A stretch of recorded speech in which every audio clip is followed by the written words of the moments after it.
Hola a todos. J'espère... Hola a todos, ¿cómo están? J'espère que vous allez bien, la famille, les amis, les animaux de compagnie. Bernard vous salue.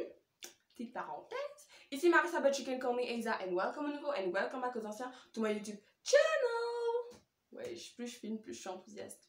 Anyway, du coup, comme le titre l'indique, aujourd'hui je vais vous dire comment j'ai amélioré mon anglais ou comment améliorer son anglais en général. Et c'est tout de suite. Mais avant, tu cliques bien comme il faut sur la subscribe button, ok, pour être abonné à moi. S'abonne-toi mon ami, tu ne perds rien. Ensuite, tu cliques bien comme il faut sur la cloche button pour être notifié à chaque fois que la tantine poste une nouvelle vidéo. Maintenant, c'est tout de suite.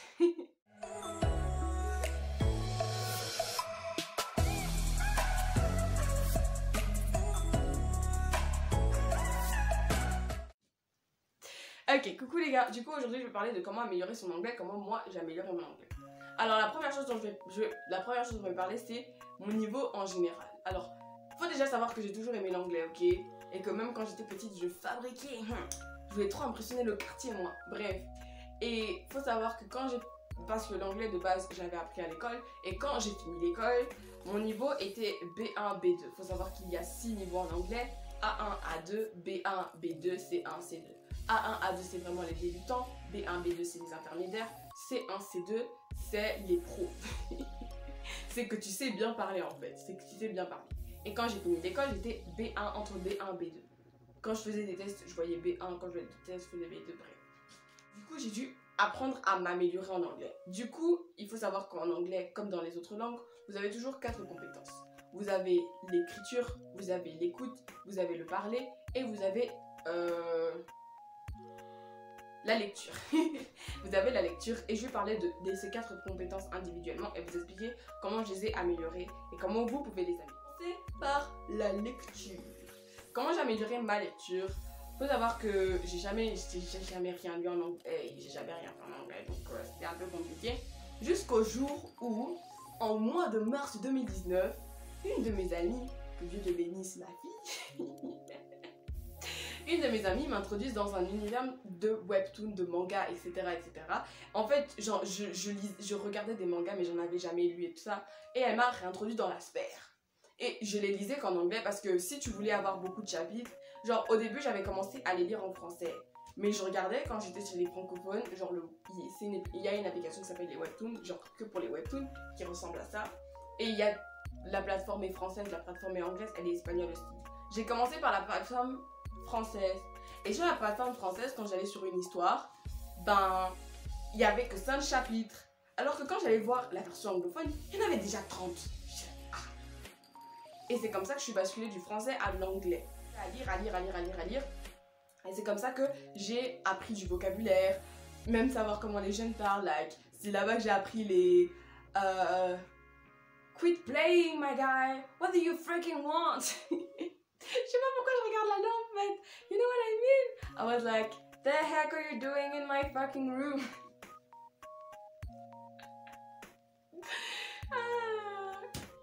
God, I don't kid.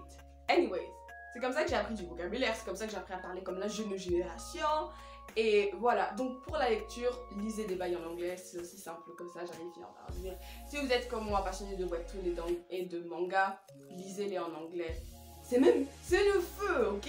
C'est le feu. Quand je compare les versions françaises aux versions anglaises, anglais c'est le feu. Genre, tu vois genre, you idiot. Ça sonne bien. Toi, idiot. Bref. Pourquoi je fais que des insultes ici? On s'en fout. Donc, ouais les gars, pour la lecture, si vous êtes passionné de, je sais pas, d'histoire et tout ça, lisez vos articles en anglais, ça peut être compliqué, mais justement, si vous comprenez pas un mot, vous pouvez le chercher, et plus vous allez le voir, ce mot, plus il va entrer dans votre tête, et plus vous aurez du vocabulaire. Ça, c'est pour la lecture. Maintenant, l'écoute.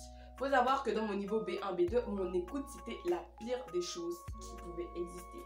Genre, vous savez, hein, même quand on faisait des tests en classe, ben, tout le monde rit. Genre, on fait une CA, une compréhension à l'audition, tout le monde rit. Je comprends pas pourquoi il rit. À un moment, tout le monde est dégoûté. Moi, je comprenais rien. Je comprenais rien. Genre, ah! Mais j'ai réussi à améliorer ça, encore une fois, grâce à mon univers animé. Genre tout ce que je regarde, animé, tout ça, que ce soit sur Netflix, que ce soit sur Anime Even et d'autres sites d'animé et tout ça, je regarde ça que en anglais. Donc si vous aimez Netflix, droppez votre Netflix France, ok? Changez la langue, je sais pas quoi, mais regardez vos bails en anglais. J'ai la chance d'avoir le Netflix d'une amie qui est aux USA. Du coup, mon Netflix est que en anglais et j'ai pas le choix. Et c'est comme ça en fait, plus vous écouterez, etc. Ça, c'est par rapport à tout ce qui est film, etc. Ensuite, les youtubeurs. Les gars, je sais je passe personnellement au moins une fois par jour sur YouTube, juste pour voir quelles sont les nouvelles vidéos, etc. etc. Et je peux vous dire que j'ai banni le français de YouTube. Et je sais même pas comment j'ai fait parce que, ouais, quand t'es petit, le français c'est ta langue maternelle, donc d'office, comme tu connais pas l'anglais, tu regardes que du français. Mais moi, en fait, j'étais passionnée de danse. Et tout ce qui est danse, c'est sur YouTube, en fait, que je regarde. Genre, il y a des danseuses comme Sophie Dossi, que vous connaissez pas, Eva Aigo, Brianne Knowledge, ça. Comme ce sont des anglophones, toutes leurs vidéos sont en anglais. Et c'est comme ça aussi que j'ai essayé de train mon ouïe en regardant tous ces youtubeurs anglais. Donc si vous êtes passionné par exemple de jardinage, cherchez des youtubeurs anglais sur le jardinage. Si vous êtes passionné d'animé, cherchez des gens qui font des reviews et tout ça en anglais, ou des cracks, etc. en anglais. Si vous êtes passionné par le patinage, cherchez des tutos en anglais. Si vous avez besoin d'un tuto, cherchez-le en anglais, ok? Si vous avez besoin de quoi que ce soit et que vous cherchez ça sur YouTube, cherchez-le en anglais. Ok? C'est encore dans votre tête? Ok. Ensuite, troisième discipline, c'est j'ai parlé de la lecture, j'ai parlé d'écoute. Ok, l'écriture. Qu'est-ce que c'est? En ce qui concerne l'écriture, je pense que j'ai fait beaucoup de recherches. Enfin, comment j'ai amélioré mon écriture, les recherches Google et toutes les recherches que je fais, peu importe le moteur de recherche, Pinterest, Google, je tape tout en anglais. Genre maintenant, je tape tout en anglais. Ensuite, ce qui va vous aider, c'est de trouver des correspondants avec qui vous pouvez échanger des messages en anglais. C'est ça qui va beaucoup vous aider. Alors, pour les correspondants, vous pouvez les trouver sur l'application Hablo. Et il y en avait une deuxième, je cherchais le nom, mais sur ces deux applications, vous pouvez trouver des correspondants. Encore une fois, les gars, attention. Attention. This is a warning. Les gens ne sont pas tous purs. Les gens ne sont pas tous purs. Vous n'allez pas trouver que des anges sur les applications. Faites attention, je répète, aux Pakistanais. Je suis pas raciste, mais genre tous les Pakistanais, et surtout aux hommes, parce que les hommes sont très très bizarres. Les Turcs, les Pakistanais, le Moyen-Orient bizarre, sur Hablo ils sont très bizarres, donc essayez surtout de tomber sur des filles. Essayez surtout de tomber sur des filles. Après sur Hablo c'est compliqué parce que on fait des trucs aléatoires, genre tu sets ton truc et ça te fait voyager le monde en aléatoire. C'est pas toi qui peux choisir avec qui tu parles, c'est l'application qui choisit avec qui tu parles, donc tu peux rarement sélectionner en fait. Donc, dès que vous voyez que vous êtes tombé sur un gars, essayez de parler pour voir à qui c'est. Mais si c'est un Pakistanais, un Turc, je vous avance, je vous fais gagner du temps. Arrêtez. Sauf pour la deuxième appli, là tout le monde est plus ou moins normal. Donc, ils cherchent des gens qui vous aident à parler, etc., etc. Vous pouvez même chercher des groupes Facebook. Vous pouvez trouver des gens qui aimeraient parler anglais, etc. et vous faire des correspondances sur Facebook. Faites attention à qui ils sont, ok? Ça reste du virtuel, on ne sait pas si ça peut être avec catfish. Tombez pas amoureux pour rien. Donc ces trois astuces-là vous permettront de trouver des correspondants avec qui écrire régulièrement en anglais. Et peut-être que même vous pourrez leur apprendre le français. L'important c'est que vous pratiquez et que vous écrivez vos mots et que vous trouvez du vocabulaire. Parce que par exemple, vous pouvez vous écrire une phrase, mais dans votre phrase, il y a un mot que vous ne connaissez pas la signification. Bah, vous allez chercher, vous allez traduire et vous allez encore une fois apprendre le nouveau. La comment ça s'appelle? La dernière discipline, c'est lecture, audio, le parler. Alors pour parler, c'est encore une fois une histoire de correspondant. Genre, vous pouvez vous dire, le parler en fait, le parler et l'écrire ça va plus ou moins ensemble. Dans le sens où vous pouvez demander à votre correspondant. Et si on s'appelait genre un peu tous les jours pour parler en anglais, etc. etc. C'est ce que moi j'ai fait avec une correspondante. Après on a drop les choses, il faut savoir qu'il faut les garder. Mais j'en avais plus vraiment besoin parce que justement, j'étudie maintenant à Dubaï, enfin j'étudie dans une université aux UAE.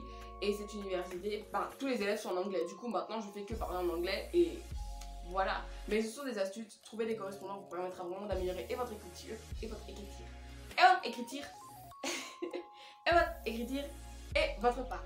Et voilà, c'est tous les conseils que j'ai à vous donner, j'espère que vous allez les appliquer. Et ne baissez jamais les bras. Si votre niveau, faut déjà estimer votre niveau et voir les efforts que vous allez prendre, etc. Les gars, ces histoires de Duolingo, de Babel, avec moi, ça n'a pas marché. moi, c'est genre, c'est comme aller en cours en fait. Mais moi, j'avais besoin de quelque chose de attractif, genre lire des webtoons c'est fun, ok, c'est des BD, je lis juste en anglais, donc moi j'avais besoin de trucs fun, parce que c'est l'histoire de chaque jour 10 minutes sur Duolingo, chaque jour 10 minutes sur Babel, c'était vraiment pas pour moi, et sans utiliser ces applications de langue, ben, j'ai réussi à improve my English, guys. As you can see, it's super fluent, okay, and I don't like machine anymore.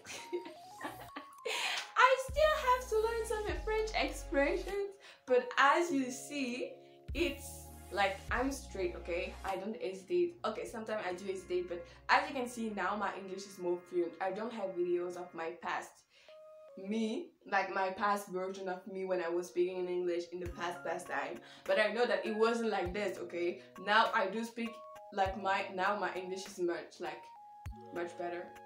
More better, whatever, than my previous self. Anyways, petite démonstration juste pour montrer quoi.